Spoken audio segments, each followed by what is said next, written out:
Astro TV ஆதி நேயர்களுக்கு வணக்கம். உங்கள் ஜோதிடர் முருகேசன் பேசுகிறேன். இன்றைய வீடியோவில் விருச்சக ராசிக்காரர்களுக்கு இந்த அக்டோபர் மாதத்தில் என்னென்ன பலன்கள் நடக்க இருக்கிறது என இன்றைய வீடியோவில் நாம் பார்க்க இருக்கிறோம். தமிழுக்கு குரோதி வருடம் புரட்டாசி மாதம் 15ஆம் தேதி முதல் ஐப்பசி மாதம் 14ஆம் தேதி வரை, ஆங்கில தேதிக்கு அக்டோபர் 1ஆம் தேதி முதல் 31ஆம் தேதி வரை. விருச்சக ராசிக்காரர்களுக்கு இந்த அக்டோபர் மாத கிரக நிலவரங்களை பார்த்தோமானால், ராசிக்கு 4ஆம் இடத்துல சனி பகவான், 5ஆம் இடத்துல ராகு, 7ஆம் இடத்துல குரு, 8ஆம் இடத்துல செவ்வாய், 11ஆம் இடத்துல சூரியன், புதன், கேது, 12ஆம் இடத்துல சுக்கிரன் சஞ்சரிக்கிறார்கள். அதே போல் இந்த மாத கிரக பயிற்சிகளை பார்த்தோம்னா, அக்டோபர் 6ஆம் தேதி புதன் பகவான் ராசிக்கு 12ஆம் இடத்துல அமர இருக்கிறார். அக்டோபர் 14ஆம் தேதி சுக்கிரன் ராசிக்குள்ள அமர இருக்கிறார். அக்டோபர் 18ஆம் தேதி சூரியன் ராசிக்கு விரயஸ்தானத்தில் அமர இருக்கிறார். அக்டோபர் 23ஆம் தேதி ராசிக்கு 9ஆம் இடத்துல செவ்வாய் பகவான் நீச்சநடியில் அமர இருக்கிறார். இதான் பார்த்தீங்கன்னா இந்த மாத கிரக பயிற்சிகள்.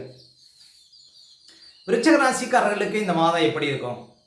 உங்கள் ராசிக்கு அதிபதினு சொல்லக்கூடிய செவ்வாய் பகவான் ராசிக்கு 8ஆம் இடத்துல மறைவாக இருக்கிறார். இந்த ராசிக்கு அதிபதி மறைவாக இருக்கிறதுனால பாருங்கள், இந்த வெளியூர், வெளிநாடு, வெளி மாநிலம் சென்று படிக்கக்கூடியவங்களுக்கு அதிர்ஷ்டங்களை கொடுக்கும். அதே போல் ராசிக்கு அதிபதி 8ஆம் இடத்துல இருக்கும்போது 8ஆம் இடம் வில்லங்க ஸ்தானங்கிறதுனால ஏதாவது சின்ன சின்ன வழக்குகள் வரும். கொஞ்சம் கவனமாக இருக்கணும். யார்கிட்ட பேசினாலும் கொஞ்சம் நிதானமாக பேசணும். அவசரப்பட்டு வார்த்தைகளை விடக்கூடாது. அதே போல் ஏதாவது பிரச்சனைனா அந்த பிரச்சனைகளை கொஞ்சம் தள்ளி போடுவது நல்லது. அதை மேலும் பெரிதாக்குவது பாருங்கள் உங்களுக்கு கஷ்டங்களை கொடுக்கும். அதனால் கொஞ்சம் நிதானம் தேவை. உங்கள் ராசிக்கு அதிபதி 8ஆம் இடத்துல அக்டோபர் பாருங்கள் 23ஆம் தேதி வரையும் உங்கள் ராசிக்கு அதிபதி 8ஆம் இடத்துல இருக்கிறார். அப்போ அக்டோபர் 23ஆம் தேதி வரையும் கொஞ்சம் நிதானமாக இருக்கணும் விருச்சக ராசிக்காரர்கள். இருந்தாலும் குரு பகவான் உங்கள் ராசியை பார்த்துட்டு இருக்கிறார். குரு பகவான் பாருங்கள் ராசியை பார்க்கறதுனால நிறைய நன்மைகள் நடக்கும். இருந்தாலும் விருச்சக ராசிக்காரர்களுக்கு தற்போது பாருங்கள் அர்த்தாஷ்டம சனி நடந்து கொண்டிருக்கிறது. அதாவது ராசிக்கு 4ஆம் இடத்துல சனி பகவான் சஞ்சாரம் செய்து கொண்டிருக்கிறார். கிட்டத்தட்ட 1.5 வருஷத்துக்கு மேலே உங்களுக்கு 4ஆம் இடத்துல சனி பகவான் சஞ்சாரம் செய்து கொண்டிருக்கிறார். இந்த அர்த்தாஷ்டம சனி பாருங்கள், ஏழரை சனியை விட கொஞ்சம் இந்த காலம் கொஞ்சம் மோசமான காலம் அப்படின்னு சொல்லலாம். இந்த ஏழரை சனி மாதிரியே பாருங்கள் கெடுபுறங்களை கொடுக்கும் அர்த்தாஷ்டம சனியும். ஏன் அப்படின்னா சனி 4ஆம் இடத்துல வந்து உங்கள் ராசியை பார்க்கும். அப்போ கிட்டத்தட்ட 1.5 வருஷமாக வியாபாரம் செய்யக்கூடியவங்களுக்கு பலத்த சரிவு, சொந்த தொழிலில் நிறைய நஷ்டங்கள், அதே போல் உத்தியோகத்தில் மேலதிகாரிகள் தொல்லைகள், ஒரு சிலர் உத்தியோகத்தை எடுக்கக்கூடிய சூழ்நிலை, உத்தியோகத்தில் டீ ப்ரமோட்டு, இப்படி பாருங்கள் மனசில் நிம்மதி இல்லை, மனசில் ஏதாவது ஒரு சஞ்சலம் இருந்துகிட்டே இருக்கக்கூடிய சூழ்நிலை. இதெல்லாம் பாருங்கள் 4ஆம் இடத்துல சனி இருப்பதனால விருச்சக ராசிக்காரர்களுக்கு இருக்கும். இந்த அர்த்தாஷ்டம சனிக்கார இடத்துல உங்களுடைய பிள்ளைகளும் பாருங்கள், விருச்சக ராசியில் பிள்ளைகள் இருக்காங்கன்னா ஒழுங்காக படிப்பில் கவனம் செலுத்த முடியாது. அதே போல் குடும்பத்தில் ஏதாவது சுபகாரியங்கள் செய்ய போகிறீங்கன்னா அதில் நிறைய தடைகளை கொடுக்கும். அதே போல் வண்டி வாகனம் வச்சு தொழில் பண்ணக்கூடியவங்களுக்கெல்லாம் பெரிய கஷ்டங்கள். வண்டி வாகனம் வச்சுருந்தீங்கன்னா அதுக்கு நிறைய செலவுகள். முக்கியமாக தாயாருக்கு பாருங்கள் நிறைய சிரமங்கள். தாயாருக்கு உடல் ரீதியாக நிறைய பிரச்சனைகள், அவர்களுக்கெல்லாம் பாருங்கள் நிறைய கஷ்டங்கள் இருந்திருக்கும். ஒரு சிலர் வாகனத்தில் அடிபடக்கூடிய சூழ்நிலை, விபத்துகள், கண்டங்கள், காயங்கள் இப்படியும் இருந்திருக்கும் நிறைய பேருக்கு. இந்த 4ஆம் இடத்துல சனி நின்றதுனால கிட்டத்தட்ட 1.5 வருஷத்துக்கு மேலாக விருச்சக ராசிக்காரர்களுக்கு பெரிய தொல்லைங்க இந்த சனி பகவானால். 2025 மார்ச்சுக்கு அப்புறம் உங்களுக்கு இந்த அர்த்தாஷ்டம சனி குறைஞ்சிரும். அதுக்கு பிறகு வியாபாரம் பண்ணக்கூடியவங்க, சொந்த தொழில் செய்யக்கூடியவங்க, உத்தியோகத்தில் இருக்கக்கூடியவங்களுக்கெல்லாம் பெரிய அதிர்ஷ்டங்கள் இருக்கும்.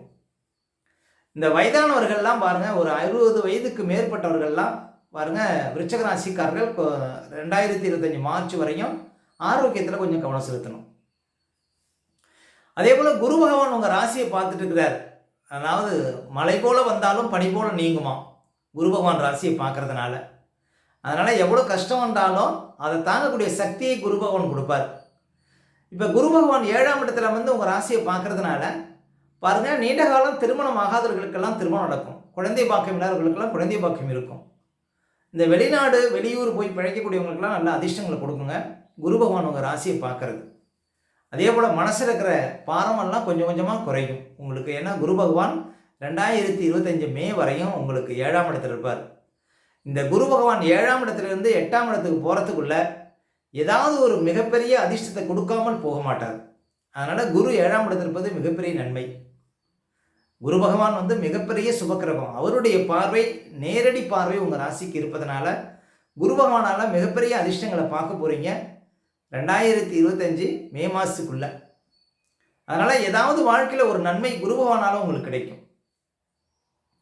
அதே போல் இந்த மாதம் பாருங்கள், உங்களுக்கு 11ஆம் இடத்துல சூரியன் இருக்கிறார். 10ஆம் அதிபதி சூரியன் லாபஸ்தானத்தில் இருக்கிறார். சூரியன் லாபஸ்தானத்தில் கேதுவோடு இருக்கிறார். ஓகே, அதாவது சூரியன் வந்து லாபஸ்தானத்தில் இருக்கிறது என்றைக்கும் நன்மை தான். சூரியனுக்கு லாபஸ்தானம் ஒரு அதிர்ஷ்டமான இடம். இந்த கேதுவை நோக்கி பயணிக்கிறதுனால உத்தியோகத்தில் இருப்பவங்களுக்கெல்லாம் பாருங்கள், ஒரு சில அதாவது வேலைப்பளு, கொஞ்சம் அலைச்சல், இதெல்லாம் கொஞ்சம் இருக்கும். உத்தியோகத்தில் இருக்கக்கூடியவங்க மட்டும் பாருங்கள் இந்த காலகட்டத்தில், ஏன்னா சூரியன் கேதுவை நோக்கி பயணிப்பதனால மேல் அதிகாரிகளை பகைத்து கொள்ளக்கூடாது. சூரியன் கேது நோக்கி பயணிக்கும் போது கவனம் தேவை அப்படின்னு சொல்லலாம். அதே போல் புதன் பகவான் லாபஸ்தானத்தில் இருக்கிறார். புதன் பகவான் லாபஸ்தானத்தில் இருப்பதும் நன்மை தான். அக்டோபர் 6ஆம் தேதி வரையும் புதன் லாபஸ்தானத்தில் இருப்பார். அடுத்தது புதன் 12ஆம் இடத்துக்கு வரார். புதன் 12ஆம் இடத்துக்கு செலவு ஸ்தானத்துக்கு வரும்போது சுப செலவுகள் செய்ய முடியும். அதாவது ஒரு இடம் வாங்கணும், ஒரு வீடு கட்டணும் அப்படின்னு நினைக்கிறவங்களுக்கு அந்த ஆசைகள் பூர்த்தியாகும். இந்த மாதம் பாருங்கள், அக்டோபர் 14ஆம் தேதி வரையும் சுக்கிரன் விரயஸ்தானத்தில் இருக்கிறார். சுக்கிரன் விரையாதிபதி விரயஸ்தானத்தில் இருக்கிறார். ஒரு சிலர் பாருங்கள், ஏதாவது வீடு மாறணும், ஒரு இடம் மாறணும் அப்படின்னா மாறிக்கலாம். சுக்கிரன் 12ஆம் இடத்துல இருக்கிற வரையும் பாருங்கள், சுப செலவுகளுக்கு பஞ்சம் இருக்காது. வீட்டுக்கு தேவையான அழகு பொருட்கள், ஆடம்பர பொருட்கள் இதெல்லாம் வாங்கக்கூடிய ஒரு யோகத்தை கொடுக்கும். அதே போல் சுக்கிரன் வந்து ராசிக்குள்ளேயும் வராருங்க. எப்போன்னு பார்த்தீங்கன்னா அக்டோபர் ஒரு 14 தேதிக்கு பிறகு சுக்கிரன் ராசிக்குள்ளே அமர இருக்கிறார். சுக்கிரன் வாகனக்காரகன் ராசிக்குள்ளே வராரு. புதுசாக ஏதாவது வண்டி வாகனம் வாங்கணும் அப்படின்னா அது சிறப்பை தரும். உங்களுடைய காதல் கைகூடும். அதே போல் ஒரு சிலருக்கு நல்ல வர்ணமையும். ஏன்னா விருச்சிக ராசிக்காரர்களுக்கு 7ஆம் அதிபதி பாருங்கள், சுக்கிரன் உங்கள் ராசிக்குள்ளே அமர இருக்கிறார். இன்னும் சொல்ல போனால் குரு அமர்ந்த வீட்டுக்குடைய சுக்கிரன் உங்கள் ராசிக்குள்ளே அமர்றார். நல்ல பணப்புழக்கம் இருக்கும். அக்டோபர் ஒரு 14 தேதிக்கு பிறகு பெரும் பணவரவுங்கிறது விருச்சிக ராசிக்காரர்களுக்கு இருக்கும். அக்டோபர் 14லேருந்து கிட்டத்தட்ட ஒரு மாதம் ஒரு யுகமான காலகட்டம் அப்படின்னு சொல்லலாம் விருச்சிக ராசிக்காரர்களுக்கு.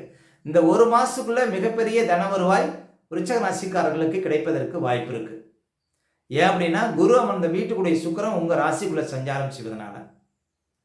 அதே போல் ஒரு வண்டி வாகனம் வாங்கணும், ஏதாவது ஒரு இடம் வாங்கணும் அப்படிங்கிறவங்களுக்கெல்லாம் அந்த ஆசைகள் பூர்த்தியாகும் சுக்கிரன் ராசிக்குள்ளே சஞ்சாரம் செய்யும்போது. அப்போ இந்த மாதம் அக்டோபர் 14 தேதிக்கு பிறகு மிகப்பெரிய அதிர்ஷ்டங்களை பார்க்க போகிறீங்க விருச்சிக ராசிக்காரர்கள். அடுத்து விருச்சிக ராசிக்காரர்களுக்கு சந்திராஷ்டமம். இப்போ விருச்சிக ராசிக்காரர்களுக்கு இந்த மாதம் எந்த தேதிகளில் சந்திராஷ்டமம் வரும் அப்படின்னு பார்த்தீங்கன்னா, இந்த அக்டோபர் 21, 22, 23 இந்த தேதிகளில் உங்களுக்கு சந்திராஷ்டமம் இருக்குங்க. இந்த தேதிகளில் மட்டும் கொஞ்சம் கவனமாக இருக்கணும். சந்திராஷ்டம தினங்களில் தான் நம்முடைய உடல்காரகன் மனோகாரன் என்று சொல்லக்கூடிய சந்திரன் 8ல் மறையும் பொழுது நம்ம உடல் ரீதியாகவும் மன ரீதியாகவும் அந்த நாட்களில் பாதிப்படைவோம். அந்த நாட்களில் தாங்க இந்த பதட்டம், படபடப்பு, தெளிவில்லாத நிலை, மனக்குழப்பம் இதெல்லாம் கொடுக்கும். அதனால தான் சந்திராஷ்டம தினங்களில் புது முயற்சிகள்லாம் தவிர்க்கணும். அதே போல் வண்டி வாகனத்தில் செல்லும்போது பாதுகாப்பு கவசங்கள்லாம் கண்டிப்பாக அணியணுங்க. மற்றவங்கள்ட்ட பேசும்போதெல்லாம் ரொம்ப நிதானமாக பேச வேண்டிய நாள் பார்த்தீங்கன்னா இந்த சந்திராஷ்டம தினங்கள். அதனால் சந்திராஷ்டம தினங்களை அனுசரியுங்கள், வாழ்க்கையில் வளம் பெறுங்கள்.